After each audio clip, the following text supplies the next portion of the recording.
நண்பர்கள் அனைவருக்கும் வணக்கம். இன்னைக்கு நம்ம இந்த வீடியோல லோன் வாங்கியவர்களுக்கு மிக முக்கிய சூப்பரான புதிய தகவல் வெளியாகி இருக்கு. ஸோ அதை பத்தி தான் இப்போ நம்ம பார்க்க போறோம்.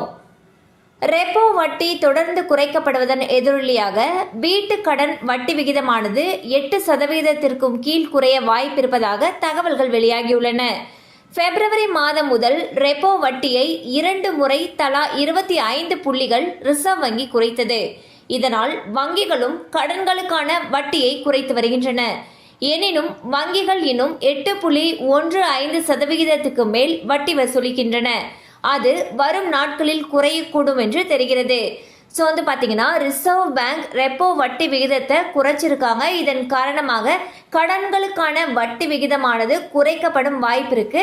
அந்த வகையில் வீட்டு கடன், தனிநபர் கடன், வாகன கடன், ஸோ இதனுடைய கடன்களுக்கான வட்டி விகிதமானது குறையப்படும் சொல்லியிருக்காங்க. கண்டிப்பாக அந்த அப்டேட் உங்களுக்கு பயனுள்ளதாக இருந்திருக்கும் நம்புறோம். மேலும் இது போல அப்டேட்ஸ் உங்களை உடனே ரீச் ஆகணும்னு நினைச்சீங்கன்னா நம்ம சேனலோடு தொடர்ந்து இணைந்திருங்கள். தேங்க்யூ ஃபார் வாட்சிங்.